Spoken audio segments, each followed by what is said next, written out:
ಯಾವುದೇ ಫೈನಾನ್ಷಿಯಲ್ ಮ್ಯಾಟ್ರಲ್ಲಿ ನಿಮ್ಗೆ ತೊಂದರೆ ಆಗಿ ಕೇಸ್ ಆಗಿದ್ದ ಪಕ್ಷದಲ್ಲಿ ಅಥವಾ ಇನ್ಯಾವುದೇ ಒಂದು ಡಿಸ್ಪ್ಯೂಟ್ ಆಗಿದ್ರೂ ಪರವಾಗಿಲ್ಲ, ಲಾಯರ್ ಹತ್ರನೇ ಹೋಗಿ ನೀವು ಕೇಸ್ ನಡೆಸಬೇಕು ಅಂತೇನಿಲ್ಲ. ನಮ್ಮ ಕೇಸ್ಗಳನ್ನ ನಾವೇ ನಡೆಸೋದಕ್ಕೆ ಭಾರತದ ಕಾನೂನು ವ್ಯವಸ್ಥೆಯಲ್ಲಿ ಅವಕಾಶ ಇದೆ. ಇಂಡಿಯನ್ ಜುಡಿಷಿಯಲ್ ಸಿಸ್ಟಮ್ನಲ್ಲಿ ಪ್ರಾವಿಷನ್ ಇದೆ.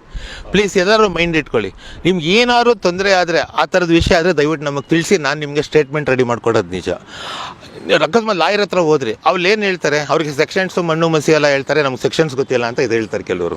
ಅವಾಗ ನಾನೇನು ಹೇಳ್ತೀನಿ ಅಂದರೆ, ಸೆಕ್ಷನ್ಸ್ ನಮ್ಗೆ ಇಂಪಾರ್ಟೆಂಟ್. ನಾವೇನು ಎಕ್ಸಾಮ್ ಕಟ್ತಾ ಇದೀವ? ಎಕ್ಸಾಮ್ ಕಟ್ಟೋರು ಮಾಡೋರಿಗೆ ಫಾರ್ಮುಲಾ, ಸೆಕ್ಷನ್ಸು ಅವೆಲ್ಲ ಇಂಪಾರ್ಟೆಂಟು. ನಮಗೇನದು ಆ ಸೆಕ್ಷನ್ ಸಂಬಂಧಪಟ್ಟಿದ್ದು ಮ್ಯಾಟ್ರ್ ಇಂಪಾರ್ಟೆಂಟ್. ಅದ್ರ ಡೀಟೇಲ್ಸ್ ಏನಿದೆ ಅನ್ನೋದು ಬೇಕು. ಆ ಡೀಟೇಲ್ಸ್ ನೀವು ಬರೆದ್ರೂ ಸಾಕು, ಸೆಕ್ಷನ್ ಬಗ್ಗೆ ನೀವು ಯೋಚನೆ ಮಾಡೋದು ಬೇಕಾಗಿಲ್ಲ. ಬೇಸ್ಡ್ ಆನ್ ಟ್ರೂತ್ಫುಲ್ ಸ್ಟೋರಿ ಅಂತ ಸತ್ಯ ಘಟನೆಗಳನ್ನು ಆಧರಿಸಿ ಒಂದು ಸ್ಟೇಟ್ಮೆಂಟ್ ರೆಡಿ ಮಾಡಿಬಿಟ್ಟು ನನ್ನ ಕೇಸನ್ನು ನಾನೇ ನಡೆಸ್ಕೊಳ್ಳೋಕೆ ರೆಡಿ ಇದ್ದೀನಿ. ನನಗೆ ಲಾಯರ್ಗಳಿಂದ ಸರಿಯಾಗಿ ಮಾರ್ಗದರ್ಶನ ಸಿಗ್ತಾ ಇಲ್ಲ, ಕೇಸಿಗೆ ಸಂಬಂಧಪಟ್ಟಂತೆ ನನಗೆ ಯಾವುದೇ ಥರ ಮಾಹಿತಿ ಸರಿ ಕೊಡ್ತಾ ಇಲ್ಲ, ಆಮೇಲೆ ಯದ್ವಾ ಫೀಸ್ಗಳು ಕೇಳ್ತಾರೆ, ಆ ಫೀಸ್ ಕೊಡೋ ಶಕ್ತಿನೂ ನಮ್ಮ ಹತ್ರ ಇಲ್ಲ. ಸೊ ಈ ಎಲ್ಲ ಕೆಲವು ಕಾರಣಾಂತರಗಳಿಂದ ಆಮೇಲೆ ಪ್ರತಿ ಹೀರಿಂಗ್ ಡೇಟ್ಗೂ ನಾವು ಬರೋಕ್ಕಾಗೋದಿಲ್ಲ. ಕಾರಣ ಯಾಕೆ ಅಂತಂದರೆ, ನನಗೆಲ್ಲ ಸಂಪಾದನೆ ಮಾಡೋಕೆ ಹೋಗುತ್ತೆ, ಕೂಲಿಗೆ ಏನೇನಕ್ಕೂ ಹೋಗ್ಬೇಕಾಗತ್ತೆ ಯಾವುದ್ಯಾವುದೋ ಊರಲ್ಲಿ. ಬರೀ ಅದೊಂದು ಕೇಸ್ಗೋಸ್ಕರ ಇವರು 1000 ಕಿಲೋಮೀಟ್ರಿಂದ ಬರಬೇಕಾಗುತ್ತೆ. ಅಲ್ಲಿ ಒಂದಿನ ಕೆಲಸ ಹೋದರೆ ಇನ್ಕಮ್ ಹೋಗುತ್ತೆ. ಇನ್ಕಮ್ ಹೋಯ್ತು ಅಂದರೆ ಅವ್ರಿಗೆ ಲೈಫ್ ಡ್ಯಾಮೇಜ್ ಆಗುತ್ತೆ. ಸೊ ಈ ಎಲ್ಲ ಕಾರಣಗಳನ್ನು ದಯವಿಟ್ಟು ಅವಶ್ಯಕತೆ ಇದ್ದ ಪಕ್ಷದಲ್ಲಿ 1 ತಿಂಗಳು ಮುಂಚೆ ನನಗೆ ನನ್ನ ಅಪಿಯರೆನ್ಸ್ ಬೇಕು ಅಂತಂದಾಗ ಹೇಳಿದ್ರೆ ನಾನು ಕೋರ್ಟಿಗೆ ಬಂದು ಹಾಜರಾಗ್ತೀನಿ. ಆದರೆ ಒಂದು ಸ್ಟೇಟ್ಮೆಂಟ್ ಇದೇನು ಬರ್ಕೊಟ್ಟಿದ್ದೀನಿ, ಸತ್ಯವಾದ ಘಟನೆ ಆಧರಿಸಿರೋದ್ರಿಂದ, ಈ ಎಲ್ಲ ಅಂಶಗಳಿಂದನೂ ನನಗೆ ಹಿಂಸೆ ಆಗಿರೋದ್ರಿಂದ ನನ್ನ ಕೇಸನ್ನು ನಾನೇ ನಡೆಸ್ಕೊಳ್ಳೋಕೆ ನನಗೆ ಅವಕಾಶ ಇದೆ. ಅದಕ್ಕೆ ನನಗೆ ನೀವು ಪರ್ಮಿಷನ್ ಕೊಡಲೇಬೇಕು. ಹಿಂಗೆ ಬರೀಬೇಕು, ನೀವು ರಿಕ್ವೆಸ್ಟ್ ಮಾಡ್ಕೊಳ್ಳೋಕೆ ಹೋಗ್ಬಾರ್ದು. ರಿಕ್ವೆಸ್ಟ್ ರೂಟಲ್ಲಿ ಹೊರಟೋಗ್ಬಿಟ್ರೆ ಕೊಡ್ತಾನೋ ಬಿಡ್ತಾನೋ ರಿಜೆಕ್ಷನ್ ಅಂತ ಇರ್ತದೆ. ನೀವು ಕೊಡಲೇಬೇಕು. ಭಾರತ ಕಾನೂನು ವ್ಯವಸ್ಥೆಯಲ್ಲಿ ಅದು ಇದ್ದೇ ಇದೆ.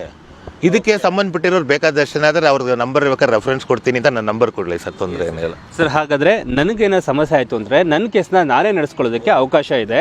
ಸೊ ಜಡ್ಜ್ ಅದಕ್ಕೆ ಅವಕಾಶನ ಕೂಡ ಕೊಡ್ತಾರೆ. ಕೆಲವು ಜಡ್ಜ್ಗಳು ಕೊಡೋದಿಲ್ಲ ಸರ್. ಇದು ನನಗೆ ಒಂದೊಂದ್ಸಲಿ ಬೇಜಾರಾಗುತ್ತೆ. ಕೆಲವು ಜಡ್ಜ್ಗಳು ಕೊಟ್ಟೆ ನನಗೆ ಅಪ್ರಿಷಿಯೇಟ್ ಮಾಡಿದ್ದಾರೆ. ಈಗಲೂ ಚಿತ್ರದುರ್ಗ ಕೆಲವು ಕೇಸ್ಗಳೇ, ನಾನು 12-13 ವರ್ಷದ ಕೇಸು, ಈಗ ನಾಳೆ ಇದ್ದಿದೆ 19ಕ್ಕೆ. ಈಗ ನಾಳೆ ನಾನು ಇದು ಬಾಗಲಕೋಟೆ ಹೋಗಬೇಕು ಸೈಬರ್ ಕಂಪ್ಲೇಂಟ್ ರಿಜಿಸ್ಟರ್ ಮಾಡೋದಕ್ಕೆ. ಯಾವುದೋ ಒಂದು ಬ್ಲೇಡ್ ಕಂಪ್ನಿ ಚೀಟಿಂಗ್ ಮಾಡಿರೋದು ಮಾನ್ಯತಾ ಪಾರ್ಕ್ದು 8 ಲಕ್ಷ ಕೊಡಿಸಿದ್ದೀನಿ. ಇನ್ನು 18 ಲಕ್ಷ ಪೇಮೆಂಟ್ಗೆ ಹೋಗಬೇಕು. ಯಾಕೆ ಅಂತಂದರೆ ಏನು ಹೇಳಿದ್ರಿ ಸರ್ ನೀವು?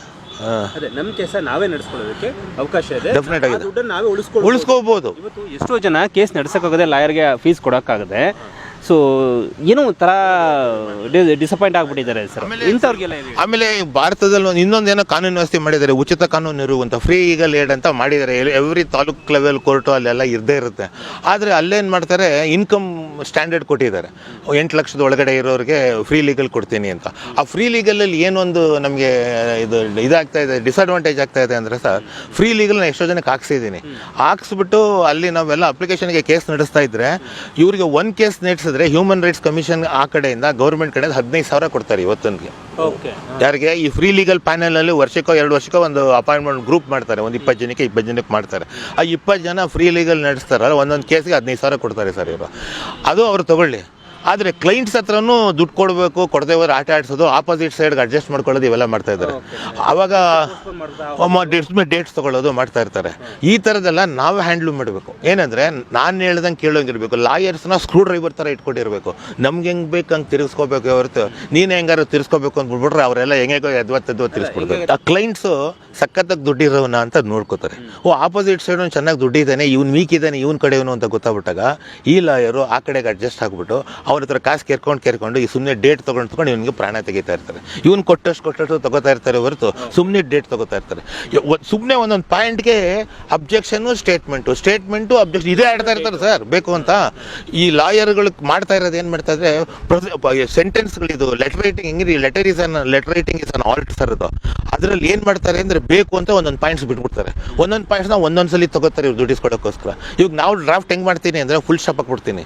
ಒಂದ್ಸಲಿ ಲೆಟ್ರ್ ಬರೆದ್ರೆ ಅಲ್ಲಿ ಮುಗಿದೋಯ್ತು. ನೀವು ಲೋಕಲ್ ಕೋರ್ಟಿಂದ ಇಂಟರ್ನ್ಯಾಷನಲ್ ಕೋರ್ಟ್ಗೆ ಹೋದ್ರು ಅದೊಂದೇ ಸ್ಟೇಟ್ಮೆಂಟ್, ನಂಗೆ ನ್ಯಾಯ ಸಿಕ್ಕಲಿಲ್ಲ, ಈ ಪಾಯಿಂಟ್ಸ್ ಕನ್ಸಿಡರ್ ಮಾಡಲಿಲ್ಲ, ನ್ಯಾಯ ಸಿಕ್ಕಲಿಲ್ಲ, ನಾನು ಕನ್ಸಿಡರ್ ಮಾಡಲಿಲ್ಲ ಅಂತ ನಾವು ಹೋಗ್ತಿರ್ಬೋದು, ಅದು ಗೆದ್ಬಿಡ್ಬೋದು. ಇವರೇನು ಮಾಡ್ತಾರೆ, ಒಂದೊಂದು ಹೀರಿಂಗ್ಗೆ ಒಂದೊಂದು ಸೆಂಟೆನ್ಸ್ ಕಂಟಿನ್ಯೂಸ್ ಇರಬೇಕು. ಇದು ಲೆಟರ್ ಅವ್ರಿಗೆ ಕಂಟೆಂಟ್ಸು ಕಟ್ಕೊಂಡಿರ್ಬೇಕು. ನಾನು ಬರೆದ್ಬಿಟ್ರೆ ಒಂದೇ ಸಲ ಮುಗಿದೋಯ್ತು. ಯಾಕಂದ್ರೆ ನನ್ನ ಹತ್ರ ಅವ್ರು ಸಾಯೋವರೆಗೂ ಅವ್ರ ಹತ್ರ ಹೋಗೋ ಅವಶ್ಯಕತೆ ಏನೆಲ್ಲ ಮುಗ್ದೋ ಬಿಡಬೇಕು ಅವ್ರ ಕೆಲಸ ಅಂತ ನಾನು ಮಾಡ್ತಾಯಿದ್ದೀನಿ. ಈಗ ಇವ್ರು ಇರೋ ಜಾಗಕ್ಕೆ ಲಾಯರ್ ಬರ್ತಾರೆ, ನಾನು ಕ್ಲೈಂಟ್ಸ್ ಇರೋ ಜಾಗಕ್ಕೆ ಹೋಗಿ ಅವ್ರು ಇರೋ ಡೀಟೇಲ್ಸ್ ಎಲ್ಲ ಕಲೆಕ್ಟ್ ಮಾಡಿ ಅಲ್ಲೇ ಸ್ಟೇಟ್ಮೆಂಟ್ ಮಾಡಿ ಅಲ್ಲೇ ಮುಗಿಸಿ ಬಂದ್ಬಿಡ್ತೀನಲ್ಲ ನಾನು. ಹಾಗೆ ನೀವು ಕೊನೆಯದಾಗಿ ಈ ವಿಷಯದಲ್ಲಿ ಹೇಳೋದೇನಂತಂದರೆ, ನಮ್ದು ಎಷ್ಟೇ ಸಮಸ್ಯೆ ಇದ್ದರೂ ಕೂಡ ಸೊ ಯಾಕೆ ನಮ್ಮ ಸಮಸ್ಯೆ ನಮ್ಗೆ ಏನಂತ ಗೊತ್ತಿರುತ್ತೆ. ಸೊ ಹಾಗಂತ ನನ್ನ ಸಮಸ್ಯೆನ ನಾನು ಗೆದ್ಕೊಳ್ಳೋಕ್ಕೆ ನಮಗಿರೋಷ್ಟು ನಾಲೆಡ್ಜು ಲಾಯರ್ಗಳಿಗೆ ಇರಲ್ಲ. ಕೆಲವೊಂದ್ಸಲ ಅವರು ಸೆಕ್ಷನು ಅದು ಇದು ಅಂತೆಲ್ಲ ಹಾಕಿ ಏನೇನೋ ಡಿಸ್ಟರ್ಬ್ ಮಾಡ್ತಾರಲ್ಲ ಸರ್. ಅದು ಬೇಕಾಗಿಲ್ಲ. ಇವಾಗ ಡಾಕ್ಟರ್ ಹತ್ರ ನಾವು ಔಷಧಿ ತೊಗೊಳಕ್ಕೆ ಹೋಗ್ತೀವಿ, ಆ ಡಿಂಕ್ಲಾ ಫಾಕ್ಸಿನೋ ಬೊಂಗ್ಲಾ ಫಾಕ್ಸಿನೋ ಕ್ರೈಮೋಮ್ಯಾಕ್ಸಿನೋ ಅದೇನೇನೋ ಸೆಪ್ಟ್ರಾನೋ ಗಿಪ್ಟ್ರಾನೋ ಅವೆಲ್ಲ ನಮಗೆ ಆಗಬೇಕು. ಅವ್ನೇನು ಟ್ಯಾಬ್ಲೆಟ್ಸ್ ಕೊಡ್ತಾನೆ, ನಮಗೇನು ಕಾಯಿಲೆ ವಯಸ್ಸಾಗುತ್ತೆ ಅಷ್ಟು ಬೇಕು ನಮ್ಗೆ ಆ ಸೆಕ್ಷನ್ಸ್ ಕಟ್ಕೊಂಡು ನಾನಾದರೆ ಸ್ವಲ್ಪ ಎಜುಕೇಷನ್ ಇದೆಯಲ್ಲ ಅಂತ ಗೂಗಲ್ ಸರ್ಚ್ ಮಾಡಿ ಅದು ಇದು ತಿಳ್ಕೊಂಡಿದ್ದೀನಿ. ಸಾಮಾನ್ಯ ಜನಕ್ಕೆ ಬೇಕಾಗಿಲ್ಲ ಅದೆಲ್ಲ. ಈ ವಿಷಯದಲ್ಲಿ ನಿಮ್ಗೆ ನೀವೇ ವಾದ ಮಾಡ್ಕೊಬೋದು. ಈ ವಿಷಯದಲ್ಲಿ ಜನಗಳಿಗೆ ನಾನು ಅದೇ ಅಡ್ವೈಸ್ ಡೆಫಿನೆಟ್ ಹಾಂ ಸರ್, ದಯವಿಟ್ಟು ನಿಮ್ಮ ಕೇಸ್ಗಳನ್ನ ನಡೆಸೋದಕ್ಕೆ ಮೊದಲು ಮೆಂಟಲಿ ರೆಡಿಯಾಗಿ ಹೆದರ್ಕೋಬಿಡಿ. ನೀವು ಸಾಮಾನ್ಯವಾಗಿ ನೀವು ಫ್ರೆಂಡ್ಸ್ ಹತ್ರ ಹೆಂಗೆ ಮಾತಾಡ್ತೀರಾ, ನಿಮ್ಮ ತಂದೆ ತಾಯಿ ಜೊತೆಲಿ ಹೆಂಗೆ ಮಾತಾಡ್ತೀರಾ, ನೀವು ಬಂಧು ಬಳಗ ಹೆಂಗೆ ಮಾತಾಡ್ತೀರಾ, ಆ ಥರನೇ ಕೋರ್ಟ್ ಒಳಗಡೆ ಹೆದರ್ಕೋಬಿಡಿ. ಕೋರ್ಟ್ ಅಂದು ಹೆದರ್ಕೋಬಿಡಿ, ಮರ್ಯಾದೆ ಕೊಡಿ, ಗೌರವ ಕೊಡಿ, ನಾವು ಒಪ್ಕೋತೀವಿ. ಆದರೆ ಜಡ್ಜ್ಗೆ ಹೆದರ್ಕೊಳ್ಳೋದು, ಲಾಯರ್ ಹೇಳ್ದಂಗೆಲ್ಲ ಕೇಳೋದು, ಲಾಯರ್ ಏನೋ ಎಲ್ಲ ಇಳಿದು ಬಂದುಬಿಟ್ಟಿರೋ ನಂಗೆ ಅವೆಲ್ಲ ಮನಸ್ಸಲ್ಲಿ ಇಟ್ಕೊಳ್ಳೋಕೆ ಹೋಗ್ಬಿಡಿ. ಅದು ಇಟ್ಕೊಳ್ಳೋದ್ರಿಂದನೇ ನಿಮಗೆ ಆರ್ಥಿಕವಾಗೂ ತೊಂದರೆ ಅನುಭವಿಸ್ತಾ ಇದ್ದೀರಾ, ಆಮೇಲೆ ಟೈಮ್ ವೇಸ್ಟ್ ಮಾಡ್ಕೊತಾ ಇದ್ದೀರಾ, ಮಾನಸಿಕವಾಗಿ ವೀಕ್ ಆಗ್ತಾ ಇದ್ದೀರಾ. ಇದು ರೈಟ್ ನ್ಯೂಸ್.